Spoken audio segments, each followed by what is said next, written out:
नमस्कार मित्रों, मैं विनय शुक्ला एक बार फिर से आप सभी का हार्दिक स्वागत करता हूं अपने इस यूट्यूब चैनल के प्लेटफॉर्म पे।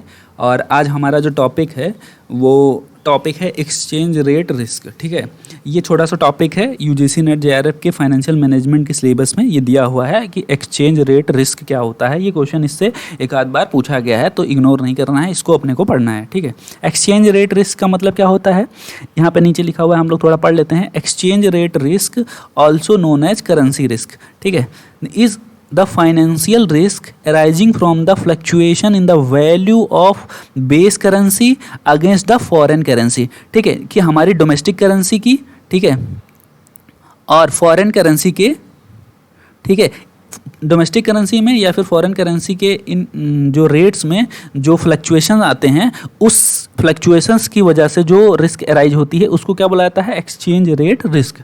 ठीक है, foreign currency in which a company और इंडिविजुअल हैज एसेट्स और ऑब्लिगेशन। ठीक है, तो कहने का मतलब ये क्या है कि डोमेस्टिक कंपनी और डोमेस्टिक करेंसी या फिर फॉरेन करेंसी के जो एक्सचेंज रेट में जो फ्लक्चुएशंस आते हैं, उस फ्लक्चुएशंस की वजह से जो रिस्क अराइज होती है उसको क्या बोला जाता है, एक्सचेंज रेट रिस्क। ठीक है, आई थिंक आप लोगों को समझ में आ गया होगा।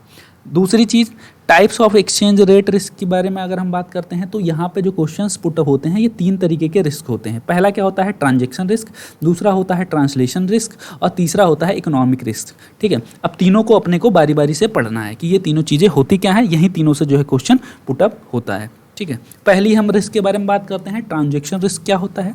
अगर ट्रांजैक्शन रिस्क के बारे में हम बात करते हैं तो बेसिकली ये रिस्क किस वजह से अराइज होता है, कैश फ्लो रिस्क इसको बोला जाता है, and deals with the effect of exchange rate moves on the transactional account, exposure related to the receivable, export contract, payable, import contract on the reputation of the dividend. मान के चलो for example के तौर पर हम लोग समझते हैं कि कोई भी एक्सपोर्टर है या इम्पोर्टर है।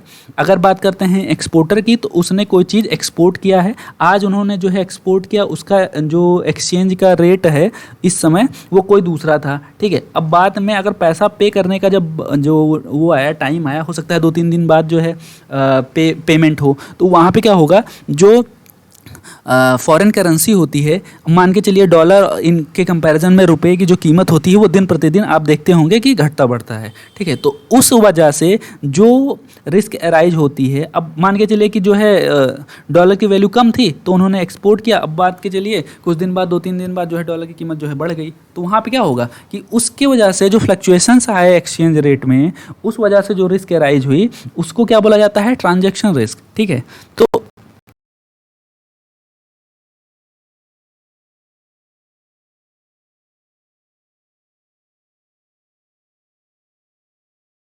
वजह से। ठीक है, अगर नीचे बात करते हैं, थोड़ा कुछ और लिखा है, इससे आपको और क्लियर हो जाएगा। It is the exchange rate और करेंसी रिस्क, इसको क्या बोला जाता है, एक्सचेंज रेट रिस्क भी बोला जाता है या फिर करेंसी रिस्क बोला जाता है, associated specifically with the time delay, ठीक है, between entering into the trade और कॉन्ट्रैक्ट एंड देन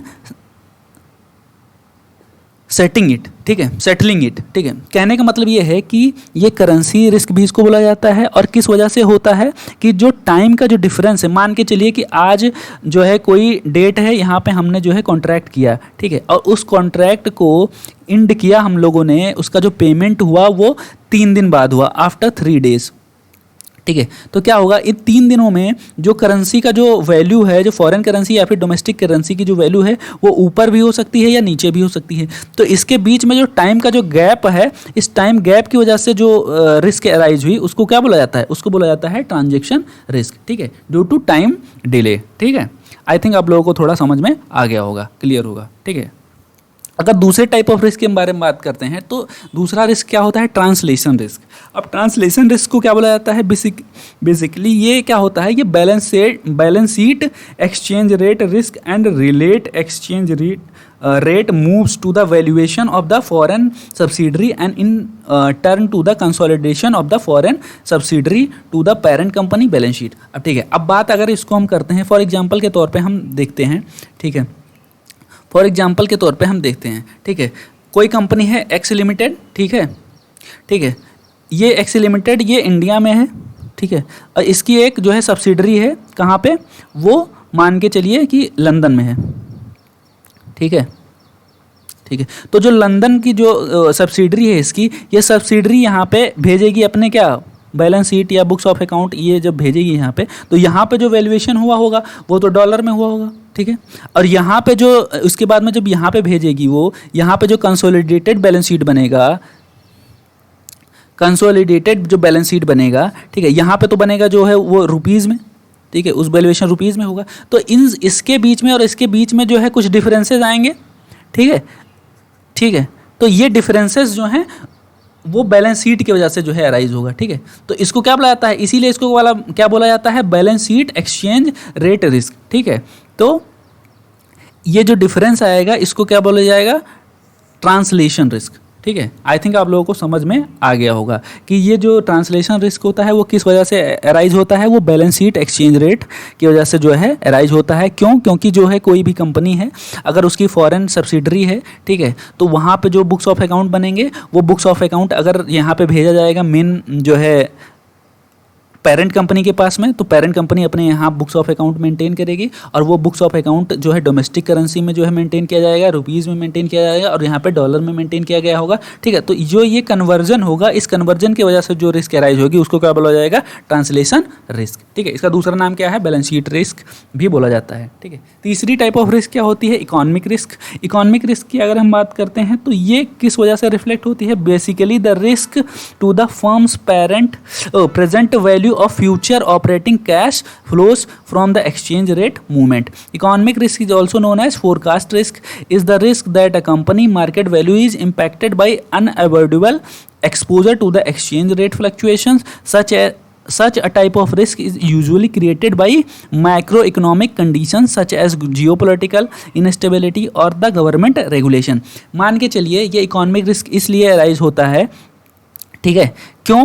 क्योंकि ये फ्यूचर अनसर्टेनिटी के ऊपर जो है अराइज होता है। क्यों? क्योंकि मान के चलिए कोई कंपनी है, ठीक है, अब वो कंपनी जो है उसने सोचा था कि ऐसा है कि जो मार्केट की जो डिमांड है, ठीक है, मार्केट की जो डिमांड है वो इतनी होने वाली है, लेकिन सडन से क्या हुआ कि कोई भी जो है जियोपॉलिटिकल जो रिलेशन है किसी भी कंट्री का वो बदल गया, ठीक है। उसके बदलने के वजह से जो सिचुएशन अराइज हुई उससे क्या हुआ कि इसका डिमांड जो है कम हो गया, ठीक है। तो इसकी जो अर्निंग है उस पर जो है इम्पैक्ट पड़ा कि नहीं पड़ा, ठीक है। तो इस वजह से ये जो रिस्क होता है इकोनॉमिक रिस्क, ये किसकी वजह से होता है, ये कोई भी सर्टन कंडीशंस, माइक्रो इकोनॉमिक जो कंडीशंस होते हैं जैसे कि जियोपॉलिटिकल हो गई, इनस्टेबिलिटी और द गवर्नमेंट रेगुलेशन, कोई भी गवर्नमेंट नया रूल लेके आ गई, ठीक है, तो बहुत सारे ऐसे कंपनियां हैं जिसकी वजह से उसको जो है रिस्क हो जाएगा, ठीक है, रिस्क होगा या ठीक है, ठीक है। तो इन सारी चीज़ों के बेसिस पे हम ये कह सकते हैं कि इकोनॉमिक रिस्क क्या होता है, ये फ्यूचर अनसर्टेनिटी से रिलेटेड जो है रिस्क होता है,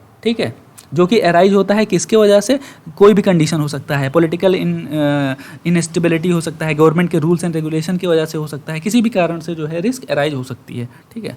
तो आई थिंक 3 तरीके के रिस्क हम लोगों ने समझ लिया। पहला क्या है हमारे पास, ट्रांजैक्शन रिस्क, जिसको कि जो है एक्सचेंज रेट में जो फ्लक्चुएशंस होते हैं उसकी वजह से अराइज होता है। दूसरा हमारे पास जो रिस्क है वो ट्रांसलेशन रिस्क है। ट्रांसलेशन रिस्क किसकी वजह से अराइज होता है, वो बैलेंस शीट में जो डिफरेंसेज आते हैं किसकी वजह से, कि अगर कोई फॉरेन सब्सिडरी है उसने जो है बुक्स ऑफ अकाउंट में अपने कुछ जो है वैल्यूएशन जो हुई है वो फॉरेन करेंसी के बेसिस पे हुआ है, और अगर वही जो है अपना बुक्स ऑफ अकाउंट जब पेरेंट कंपनी के पास भेजेगी तो वहाँ पे जो कंसोलिडेटेड जो है बैलेंस शीट बनेगा उसके वजह से जो डिफरेंसेस आएंगे उसको ट्रांसलेशन रिस्क बोला जाता है। तीसरा रिस्क क्या बोला था, इकोनॉमिक रिस्क, जो कि फ्यूचर के ऊपर जो है डिपेंड होता है, फ्यूचर अनसर्टेनिटी की वजह से जो है रिस्क अराइज होता है, ठीक है, उसको क्या बोला जाता है, इकोनॉमिक रिस्क, ठीक है। 3 तरीके के रिस्क हम लोगों ने पढ़ लिया। ये जो है इंपॉर्टेंट टॉपिक है तो आप लोगों को इग्नोर नहीं करना है, एक बार जो है इन सारी चीज़ों को देख लेना है, और इससे रिलेटेड 2-3 क्वेश्चन पूछे गए हैं तो उसको आप लोगों को प्रीवियस ईयर के क्वेश्चंस को लगा लेने हैं, ठीक है।